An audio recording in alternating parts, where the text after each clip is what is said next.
are going to do the formal hand placements as we're doing it with somebody else. And so usually in the formal hand placements, we would start at the head and we would move down to the feet, but you can really do whatever you feel is right. Sometimes people start at the feet and move to the head. So this is it's a Reiki flow, and you might stay in each hand placement for a couple of minutes. Sometimes you can use meditation music that has a timer of 2 to 3 minutes, like a little bell or something to time yourself if you wanted to do it like that, or you could just move intuitively through at your own pace. So the first hand placement that is really important is underneath the back of the head. So I always say to my clients, you can lift your head up and just totally rest your hands rest your head and the full weight of it on my hands. And this is a nice position because it gets the part of the brain that's called the primitive part of the brain, the amygdala, which is just very relaxing. This is like the caveman part of the brain. So it just really relaxes any adrenaline responses, any amygdala responses, fight, flight, fear, or freeze. It's a nice way to begin a session. And then you would move to the crown of the head. You can place your hands on either side.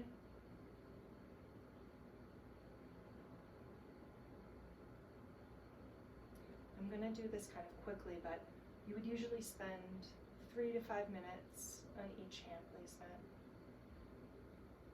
And then the forehead, you can place your hands sort of in a V shape and put your fingertips together on the third eye, and then rest the palms of your hands on the forehead of your client.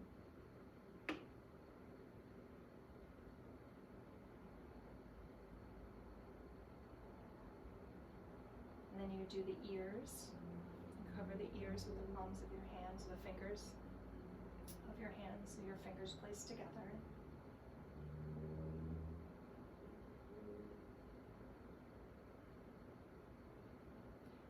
And then when you get to the neck, you can choose, and maybe you can discuss this with your client beforehand, if they feel comfortable with you putting your hands on their neck. I generally don't put my hands on my client's neck, but what I'll do is I'll hover a few inches above.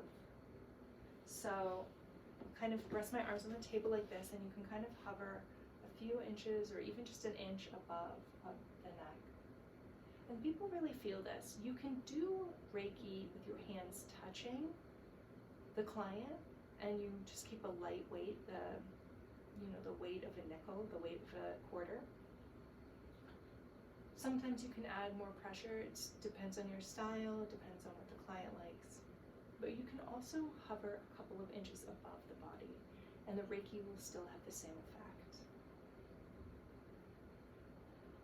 So when it's a sensitive area like the throat, it might be really nice to hover. Or if your client is sensitive in general, for example, doing Reiki on clients that are undergoing cancer treatment, their skin might be more sensitive, and so having the ability to hover above is really nice. So after you do the neck, you can move down to the shoulders. You can just place your hands on the shoulders and just rest there for a few minutes.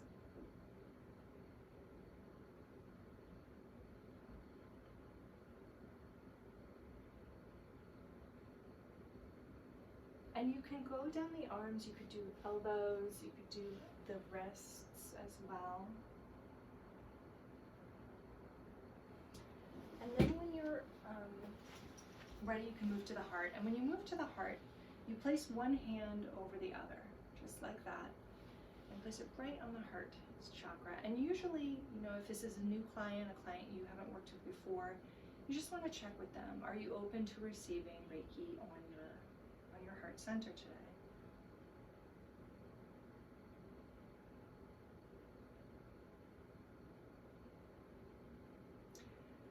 And then you're going to move down to the solar plexus. So there's a space right between where the rib cage ends. There's a little soft spot.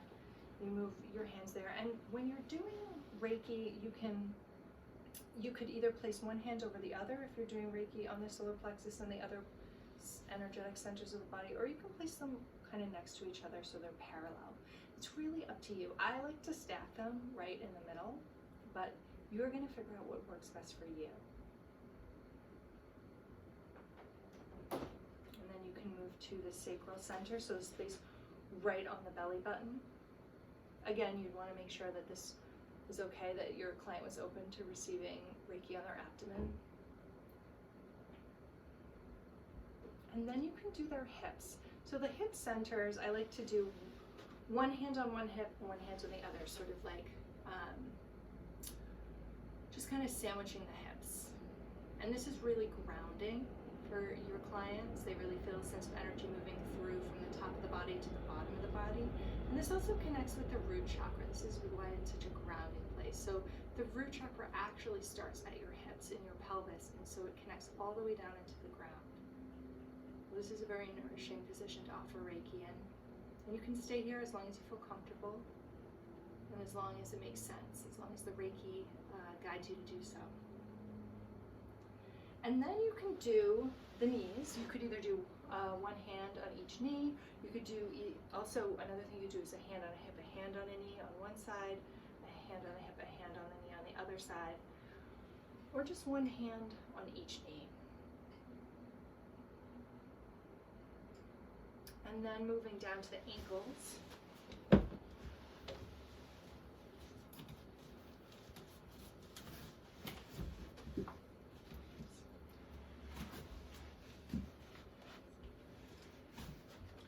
You would just place one hand on each ankle, just kind of wrap it around,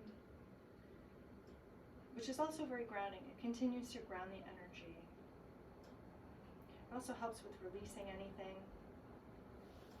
And then the feet, you could do, I like to do one hand on the bottom of the foot and one hand on the top of the foot. You can do that on each side, on each foot. So these are the formal hand positions, and you can follow them, or you can do hand positions that work for you and in any order that works for you. So I just did a more formal treatment where I went from the head and I moved in the hand positions down the body to the feet. But say I came in and I did my my Reiju Ho practice, and I found that, okay, this client really needs work right on the heart center right away. I might start just doing Reiki right on the heart center. So I might start with the heart, and then I might move, now I feel like, okay, I should move one hand to the forehead. So now I'm really doing more intuitive Reiki, and you can do that as well. You can feel guided to do that. I might stay here for a while. This isn't a traditional hand placement per se, but this is what works for me and for my client. Then I might move down to the shoulder and the elbow. And working on the shoulders or the arms also is going to help the client's heart center. So anytime you're working on a hand, an elbow, a wrist, the shoulder, they all connect right to that heart center. It sort of gets the blood flowing and it gets things moving.